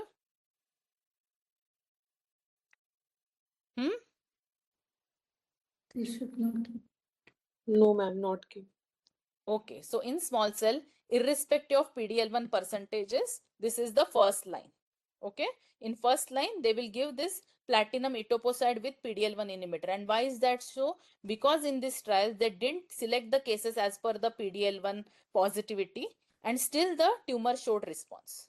Okay, then comes the question, like what happens in small cell? The typically low heterogeneous. So we saw this case, very low very scattered tumor cells and it was very heterogeneous. Okay, but unlike other non-small cell, it is not predictive of response. So even if it is negative, they will still give in first line. So that is the importance. Now don't think that any lung tumor should have 50%. Small cell, that is why I purposely kept small cell. Okay, in small cell, irrespective of PDL1 staining, patient gets PDL1 inhibitor. Okay, am I clear? Is there any confusion? No. Okay. Now, just to highlight, in small cell, initially was considered a homogeneous disease. It is also very heterogeneous. In some cases, you will find it is a very high neuroendocrine. You will see high synaptophysin, chromogranin. In some, you hardly see. Morphologically, you feel it is small cell, but neuroendocrine marker. So many times it happens, right?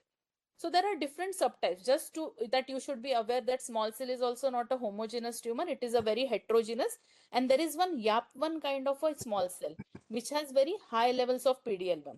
And as per theoretically, at least this is the subset of small cell which will benefit maximum to immunotherapy. Okay, though patient of all small cells are given immunotherapy, this typical subtype is shown to have better response to immunotherapy. Okay, that is called as an inflamed subtype of small cell. So what do we learn from this case? That PDL1 is heterogeneous. We will use styling method. In lung, even if it is non-small cell or small cell, only tumor cells to be evaluated. Always correlate with histomorphology. And some tumors, like our first case where some places it has signet ring cell morphology and we felt it is like a cytoplasmic staining, right? So always pay attention to morphology. Can we go to third case? Yes, ma'am. Okay. Yes, ma'am. Now only 3 students are participating. I want one more new face now. Okay, who is that? Chalo, Dr. Jubi, you will. Now this is a 63-year-old male patient. Now you have a gastroesophageal junction biopsy. So what is important in gastroesophageal junction? Now we finished with lung. In lung, what were we using? TPS. Okay. Now what are we seeing? What will we see now? CPS. CPS. In CPS, what all points we'll keep in mind when we assess CPS? Which immune cells we will assess? Lymphocytes and macrophages. Yes, we will disregard Neutrophil, granulocytes. eosinophil. Yes, plasma cells. Okay. Why I'm saying that? Because in esophageal and gastric, we will see lot of these immune cells. Yes, Now ma'am. this is the HNE. What are we seeing here? Tumor. Can we see here tumor? This is the squamous epithelium. So always as a pathology residents, try to spend some time on the low power and try to identify what pattern, what is the native epithelium seen. If there is a tumor seen, what is the relation of the native epithelium to the tumor? Okay. Now, is there a tumor seen? Yes, ma'am. Yes, ma'am. Okay. Now, this is not lung, this is gastroesophageal. So, here we need both tumor and immune cells, right? Yes. Are we seeing here tumor associated lymphocytes? We think we see here, right? There are Yes, these ma'am. small blue dots and there is this complex glandular architecture. Here there are these lymphocytes, okay? Yes. So are we all ready for PDL1 assessment? Yes, Okay. ma'am. Okay, Yes, ma'am. again, at low power, brown or negative? Slightly brown. brown. You know? Few areas Yeah, with brown some brown. coloration. But do you think this can be tumor associated? On histology, we realized, right? These were in the cellular areas. So here, I'm not very sure, right? Yes, Okay, ma'am. so that is what we will gauge from the low power. Again, do you think this is tumor associated or what is it? Necroinflammatory infiltrate, right? Most of the time in esophagus and gastric, you have ulceroproliferative growth. So lot of necrosis and everything. So we will disregard this. Okay. We'll disregard this. Again, fibrinoinflammatory exudate. We will disregard this. Now what about this focus? This is positive. Where is it positive? Cellular positive. Huh? Nuclear positive. Nuclear positive? Cytoplasm. But which cells are these, you think? Lymphocytes. Yes, so these are immune cells, right? Here the tumor is there, which is mostly negative, right?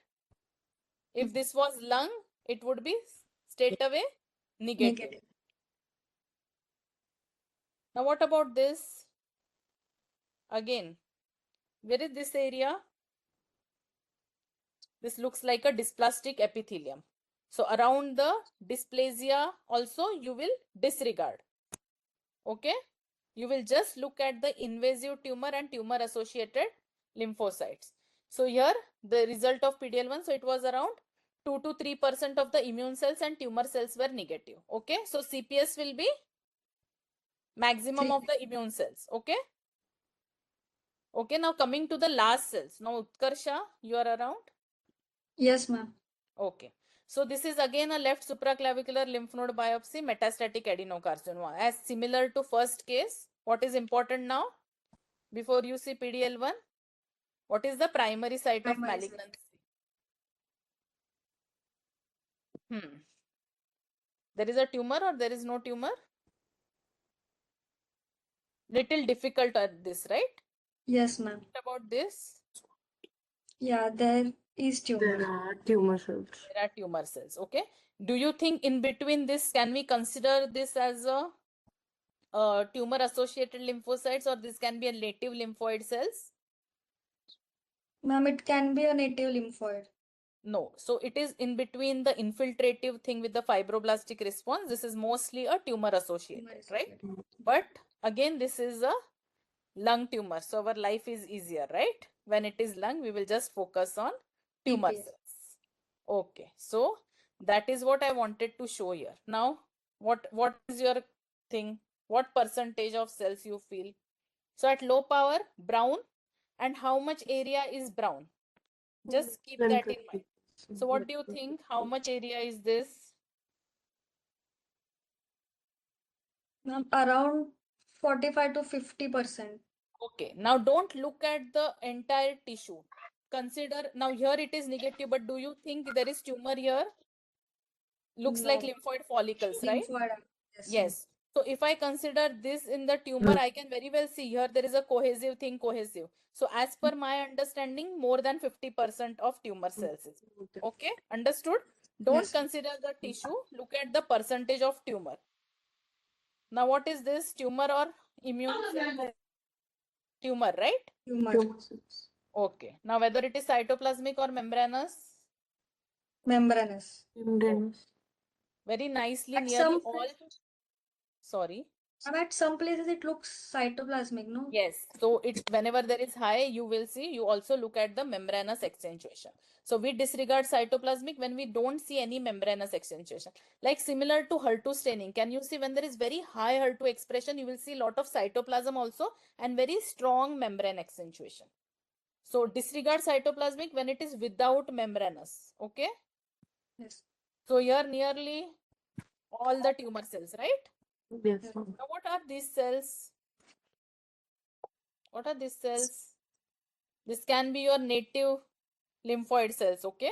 We will disregard. Now this is lung, so we are saved, isn't it? Yes, ma'am. So here approximately 95% tumor cells show membrane staining. Again, we will give all this entire paragraph. Okay, now what if it was a esophageal primary CPS? Okay, now for an example, just look at this. If this was a esophageal, we already saw that 95 to 100% tumor cells are there. Okay, and this must be around maybe 50%. So what will be your CPS? By definition, what is CPS? Anyone? So you have PD-L1 positive tumor cells PDL Immune tumor cells cells along with plus immune cells. But maximum cap is 100. You will not go beyond 100. Even if your score is 150, that will be 100. Okay, keep that in mind. So maximum cap is 100. Okay. Another thing. Now look at this metastatic node and this. Is it same or different? What is the difference here?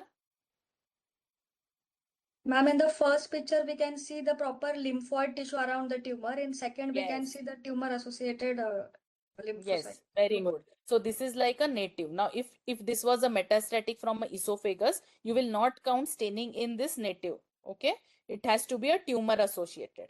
But here there are no tumor associated immune cells. So you can say this much tumor is staining positive. There are no tumor associated immune cells in this. Understood? And Yes. CPS will be same as your TPS. Here we can say that it is a tumor associated because around the tumor there is a reaction and there are inflammatory cells. Okay, so always identify tumor versus native lymphoid tissue. I am telling all this for which queries had already been raised by someone from outside or from our residents, like how to assess when it is a metastatic node. So these are the things you will keep in mind. Okay, so always exclude residual lymphoid follicles, sinuses away from tumor in reactive zones. Okay, sometimes you have very small tumor deposit, extensive reactive lymphoid background, poor morphology. You can put that interpretation is limited due to abundant background lymphoid tissue. So always in such predictive markers, always give a disclaimer what difficulties you are having. Okay, and what is the structured reporting format? Tumor type. What is the assay clone used? Specimen type. Scoring type used, whether it is TPS or CPS. Always give an exact tumor percentage. Approximately you can give 70, 80. For clinical implication, they will use what is the cutoff. Don't worry if Utkarsha says 55, I say 65. It will not matter.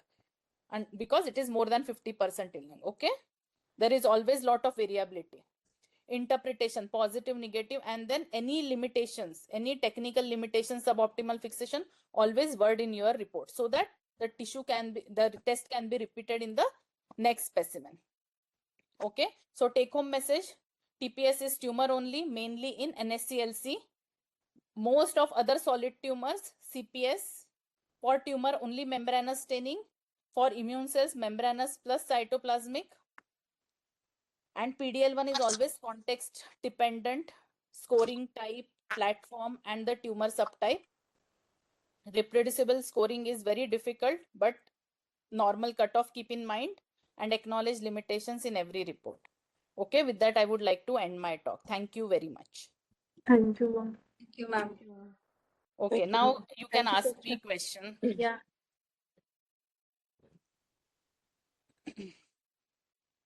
Same previous question, ma'am. What about Can you TAP? repeat? Yeah, What yeah. So it is tumor area positivity, same as how we say IC scoring. Okay. So proportion of tumor that is occupied by immune cells. So most of the time in clinics and in diagnostic, we will just pay attention to TPS, CPS, and IC scoring. Most of the time only CPS and TPS. Okay. What else? Sorry, I'm in third talk and around 1 hour, I was only feeling little. Anything else you all want to ask? So there are very limited points that you have to keep in mind. Okay, don't get bogged down by multiple things. And simple way is like that. For example, that day I got a case for a thymoma. So in thymoma, routinely also you get many lymphocytes, and you have that is like a part of tumor. So how do you assess PDL1 in thymic carcinoma? Then we read. So for every case you have to read. So in thymic carcinoma, then I read that TPS is more significant. Okay. So for every time you can Google, you can see PubMed. So is there any issue? We can check 40x. Yes, 20x, 40x, always go on high power. Like how similar it is like HER2 low, ultra low staining. We have to go on high power. Similarly, you have to do. Okay. Anything else?